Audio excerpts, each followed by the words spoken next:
Hello everyone, welcome to our app. तो आज प्रेमचंद की अनमोल कहानियों में से एक कहानी स्त्री और पुरुष, ये आज मैं आपको सुनाने जा रही हूँ। तो चलिए स्टार्ट करते हैं। विपिन बाबू के लिए स्त्री ही संसार की सबसे सुंदर वस्तु थी। वह कवि थे और उनकी कविता के लिए स्त्रियों के रूप और यौवन की प्रशंसा ही सबसे चित्ताकर्षक विषय था। उनकी दृष्टि में स्त्री जगत में व्याप्त कोमलता, माधुर्य और अलंकारों की सजीव प्रतिमा थी।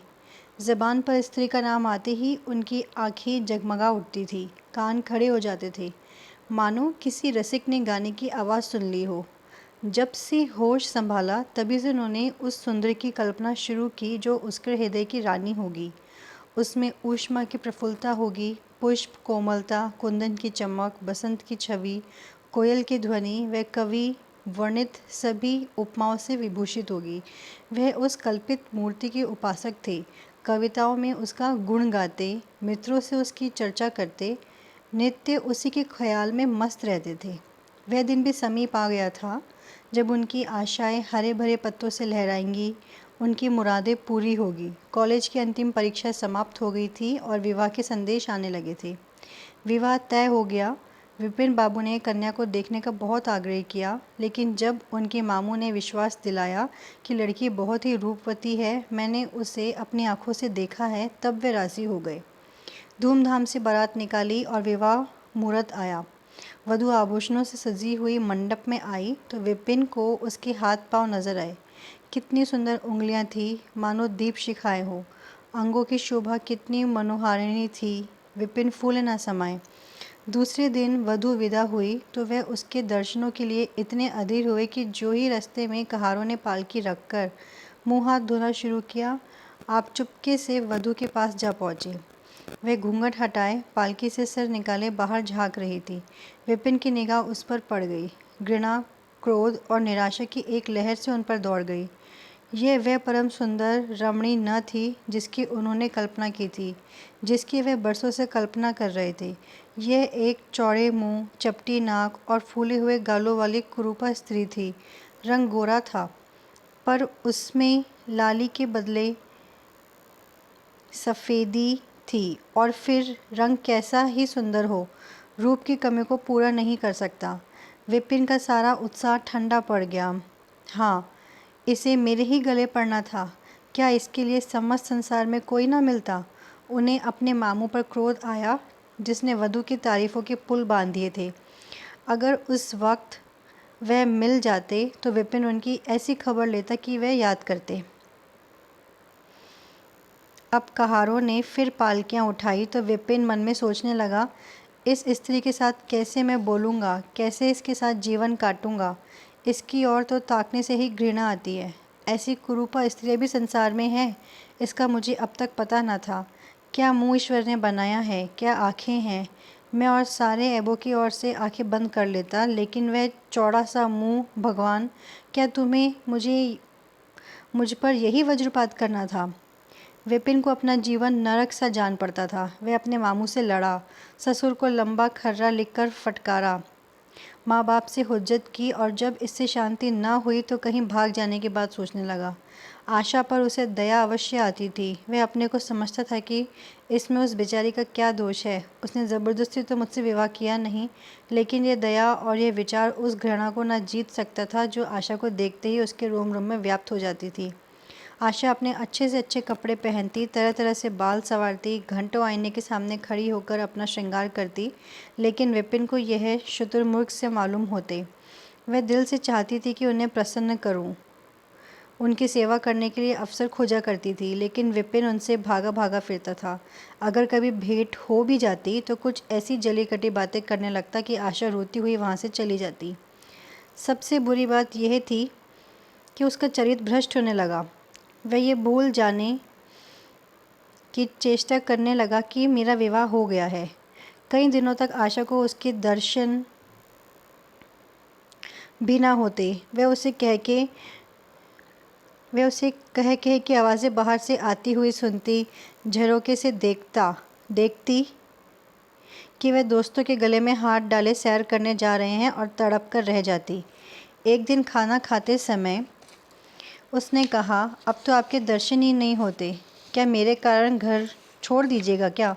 विपिन ने मुंह फेर कर कहा, घर पर ही तो रहता हूँ।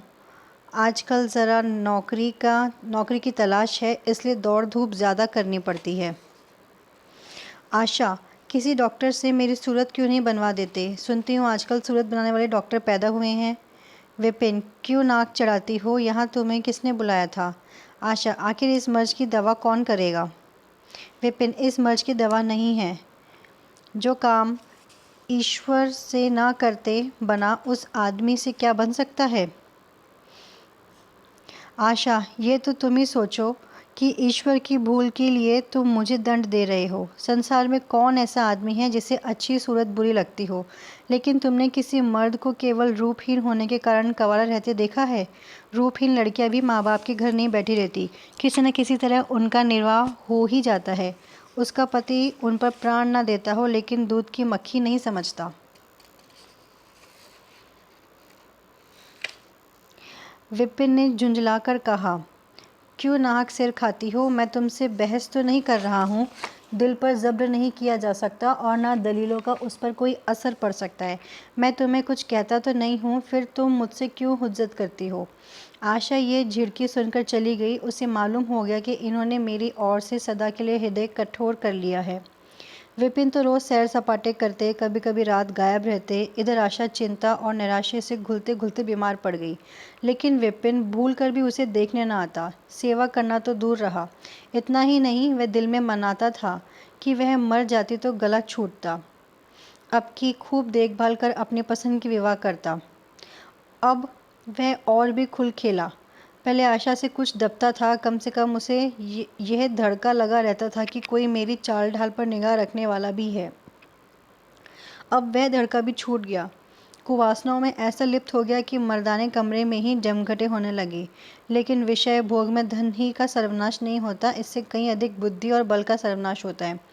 विपिन का चेहरा पीला पड़ने लगा, देह भी क्षीण होने लगी, पसलियों की हड्डियां निकल आई, आंखों के इर्द गिर्द गड्ढे पड़ गए। अब वह पहले से कहीं ज़्यादा शौक करता, नित्य तेल लगाता, बाल बनवाता, कपड़े बदलता, किंतु मुख पर कांति न थी। रंग रोगन से क्या हो सकता? एक दिन आशा बरामदे में चारपाई पर लेटी हुई थी। इधर हफ्तों से उसने विपिन को ना देखा था। उन्हें देखने की इच्छा हुई। उसे भय था कि वे ना आएंगे, फिर भी वह मन को रोक न सकी। विपिन को बुला भेजा। विपिन को भी उस पर कुछ दया आई, आकर सामने खड़े हो गए। आशा ने उनके मुंह की ओर देखा तो चौंक पड़ी। वे इतने दुर्बल हो गए थे कि पहचानना मुश्किल था। बोली, क्या तुम बीमार हो? तुम तो मुझसे भी ज़्यादा घुल गए हो। विपिन, जिंदगी में रखा ही क्या है जिसके लिए जीने की फिक्र करूं? आशा, जीने की फिक्र ना करने से कोई इतना दुबला नहीं हो जाता। तुम अपनी कोई दवा क्यों नहीं करते? यह कहकर उसने विपिन का दाहिना हाथ पकड़कर अपनी चारपाई पर बैठा लिया। विपिन ने भी हाथ छुड़ाने की चेष्टा न की।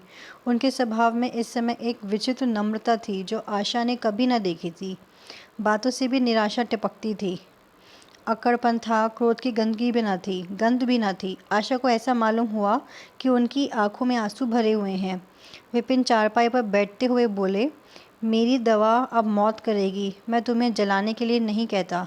ईश्वर जानता है मैं तुम्हें चोट नहीं पहुंचाना चाहता। मैं अब ज़्यादा दिनों तक न जीऊँगा। मुझे किसी भयंकर रोग के लक्षण दिखाई दे रहे हैं। डॉक्टरों ने भी वही कहा है। मुझे उसका खेद है कि मेरे हाथों तुम्हें कष्ट पहुंचा, पर क्षमा करना। कभी कभी बैठे बैठे मेरा दिल डूब जाता है, मूर्छा सी आ जाती है। यह कहते कहते एकाएक वे काँप उठे। सारी देह में सनसनी सी दौड़ गई। मूर्छित होकर चारपाई पर गिर पड़े और हाथ पैर पटकने लगे। मुंह से फिचकुर निकलने लगा। सारी देह पसीने से तर हो गई। आशा का सारा रोग हवा हो गया। वह महीनों से बिस्तर न छोड़ सकी थी, पर इस समय उसके शिथिल अंगों में विचित्र स्फूर्ति दौड़ गई। उसने तेजी से उठकर विपिन को अच्छी तरह लिटा दिया और उनके मुख पर पानी की छींटें देने लगी। मैरी भी दौड़ आई और पंखा झलने लगी। बाहर खबर आई, मित्रों ने दौड़कर डॉक्टर को बुलाया। बहुत यत्न करने पर भी विपिन ने आंखें न खोली। संध्या होते होते उनका मुंह टेढ़ा हो गया और बायां अंग शून्य पड़ गया। हिलना तो दूर रहा, मुंह से बात निकलना भी मुश्किल हो गया। ये मूर्छा न थी, फालिस था। फालिस के भयंकर रोग में रोगी की सेवा करना आसान काम नहीं। उस पर आशा महीनों से बीमार थी, लेकिन इस रोग के सामने वह अपना रोग भूल गई। 15 दिनों तक विपिन की हालत बहुत नाजुक रही। आशा दिन के दिन और रात की रात उनके पास बैठी रहती थी। उनके लिए पथ्य बनाना, उन्हें गोद में संभाल कर दवा पिलाना, उनके ज़रा ज़रा से इशारे को समझना उसे ही जैसे धैर्यशील स्त्री का काम था। अपना सिर दर्द से फटर करता, ज्वर से देह तापा करती, पर इसकी उसे ज़रा भी परवाह न थी।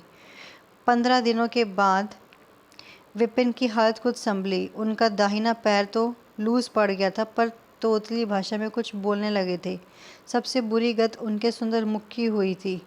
वह इतना टेढ़ा हो गया था जैसे कोई रबड़ के खिलौने को खींचकर बढ़ा दे। बैटरी की मदद से ज़रा देर के लिए बैठ या खड़े तो हो जाते थे, लेकिन चलने फिरने की ताकत न थी। एक दिन लेटे लेटे उन्हें क्या जाने क्या ख्याल आया। आईना उठाकर अपना मुंह देखने लगे। ऐसा कुरूप आदमी उन्होंने कभी न देखा था।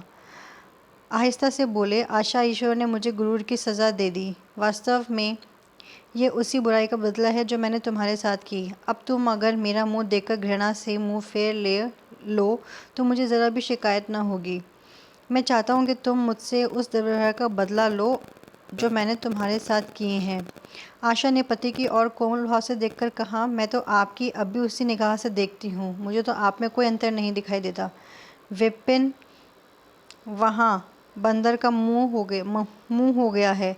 तुम कहती हो कोई अंतर ही नहीं। मैं तो अब कभी बाहर ना निकलूँगा। ईश्वर ने मुझे सचमुच दंड दे दिया। बहुत यत्न किए गए, पर विपिन का मुंह ना सीधा हुआ। मुख का बायां भाग इतना टेढ़ा हो गया था कि चेहरा देखकर डर मालूम होता था। हाँ, पैरों में इतनी शक्ति आ गई थी कि अब वे चलने फिरने लगे। आशा ने पति की बीमारी में देवी की मनौती की थी। आज उसी पूजा का उत्सव था।